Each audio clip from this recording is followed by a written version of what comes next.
Peter Olayinka is the newest member of Red Star. He will join the club July 1st when his contract with Slavia Prague expires. The only way, and I read about this today, the only way that he can join Red Star this winter is if Stefan Mitrovic is sold. Then I guess he would slot into Stefan Mitrovic's starting spot, and he would kind of take his spot on the roster, so to say.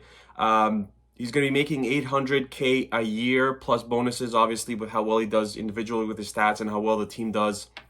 Whatever it is, your Champions League, hopefully, or Europa League, God forbid. So that's kind of determined, his base salary and then also bonuses, which is always something that players look for when they sign for clubs in the Balkans. They're looking for that extra money when it comes to international or competitions, non-domestic competitions, I should say. So like I said, he's going to be joining the club in July unless Stefan Mitrovic is sold. He's won 3 league titles with Slavia Prague. He brings in Champions League experience where he's played, I think, 6 matches. He brings in Europa League experience where he's played close to 30 matches. And he brings in Conference League experience where he's, I believe, had 16 matches or something close to that. And by far, if I remember correctly, he has his best numbers in the Conference League where I think he has 6 goals and 2 assists or something along the lines of that. So the thing is, he's currently worth 6 million euros on transfer market. Slavia Prague brought him in for about 3.2 from Belgium. So he's almost double that number. They realized that they wouldn't be able to hold on to him after this season because he's going to look, to go elsewhere. So unfortunately for them, they had to let him go. Glad we ended up getting him. He spent 5 years with the club, 169 matches, 43 goals, and 23 assists, which are pretty good numbers. In various European competitions, he scored against Midtjylland. He scored and assisted against Inter Milan when they were in the group of death with them. So he's kind of shown not only that he is, that he just participates in these matches, that he actually gets stuff done. And like I said, I rattle off the names of the clubs that he scored against or assisted against. So he's been a focal part of this Slavia Prague project that's been going on for about 5 or 6 years now, where they've been going head to head against Sparta Prague, the 2 rivals in the Czech Republic. They've been just going head to head the last number of years, and Slavia has had really good success in European competition. This season has been his best so far. So 23 matches, 11 goals, and 4 assists. In terms of statistics, from what I've seen, he's not going to wow you with the statistics. He's usually around 6 or 7 goals and 4 or 5 assists. So he's not going to score 15, 20 goals. I hope that changes when he comes to Red Star, because we are kind of looking for someone who can take that lead for whenever Katai or Ivanic leave. And I think that he would be a great player for that. So hopefully he can score a little bit more for us. I think we're going to need productivity in terms of scoring and assisting. I think we're going to need a lot more from him in that segment of his game. Now we'll see what happens, and we'll see whoever else Red Star brings in. We still need a center forward. We'll see what happens with that going forward. He is someone who can play center forward. He's predominantly a left winger, but he can play center forward or right wing. Which also begs the question, we have guys like Stefan Mitrovic, Aleksandar Kataj, Mirko Ivanic, Ibrahim Mustafa. There's a lot of players who are vying for pretty much 2 positions, and that's left wing or right wing. Obviously, with him coming in the summer, I think some of these players will leave. I think Stefan Mitrovic, if he doesn't leave this winter, he is going to be gone in the summer. There's rumors that a lot of clubs from Spain and I believe France are interested in his services. We'll see what happens with Aleksandar Kataj going forward as well. Could this possibly be the last 6 months that he spends at Red Star?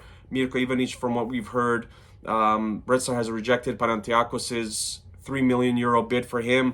So we'll see what happens with him as well next summer. But it could be that we look to upgrade at almost all the different positions, because whoever finishes first in the domestic league is guaranteed of Champions League football. There is no qualifying this season. Whoever finishes first goes directly to the Champions League. Hopefully that's up. Hopefully that's us. We're 10 points up right now in Partizan with still half a season to go. So hopefully we can hold on to that lead, but that would be a huge lead to squander if we were to do that, and that would be terrible for us going forward. There's some rumors about other players that we're kind of looking at, which I'll update once we sign them, or if we even do sign them. So Olayinka is kind of a start. We brought in Uroš Spajić. He can score with his feet, he can score with his head. He's physical, which is something that which I look for, honestly, in someone who plays the position that he does play. I think Osman Bukhari brings in a little bit something in terms of his speed and his ability to create for teammates, which is a part of his game that I've been very satisfied with. Like, I didn't know that he was really this unselfish when he came to Red Star in the summertime. So I'm happy to see that as well, and he could score some as well. He has these dry spells that he goes on, but I think that the club the last month and a half kind of had a bit of a dry spell closing out the first half of the season, which we're going to need to get better at. Some injuries to Pešić that kind of negated things, and we had to look elsewhere for other players to step up. But just happy to be finally looking at possible options and kind of preparing for that the summer months, basically for Champions League football, which is always great to see. And like I said, the physicality is something that you kind of always look for. And like I said, hopefully he can score a little bit more than he has in the past. Like, for example, this season, 23 matches, 11 goals and 4 assists, which is like 15 points altogether. If you want to kind of look at it that way, I think that's very good for, I think they're halfway through the season as well. And we'll still see what happens in their domestic league. And I'm not sure if they're still in the Conference League, but we'll see what happens there as well. But yeah, I mean, when you could get a player of this quality for free, essentially, he's coming in on a free transfer, I think you have to take it.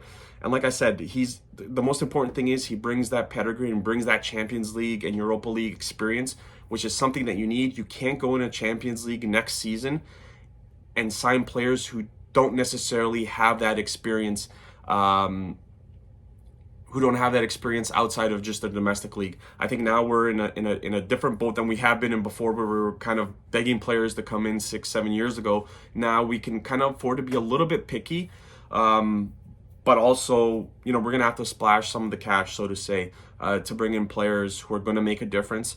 And I fully believe that management is kind of preparing for what's coming this summer, and they're getting a head start this winter, bringing in players so they can kind of acclimate themselves to the team and then be ready to go for Champions League in, I guess, September.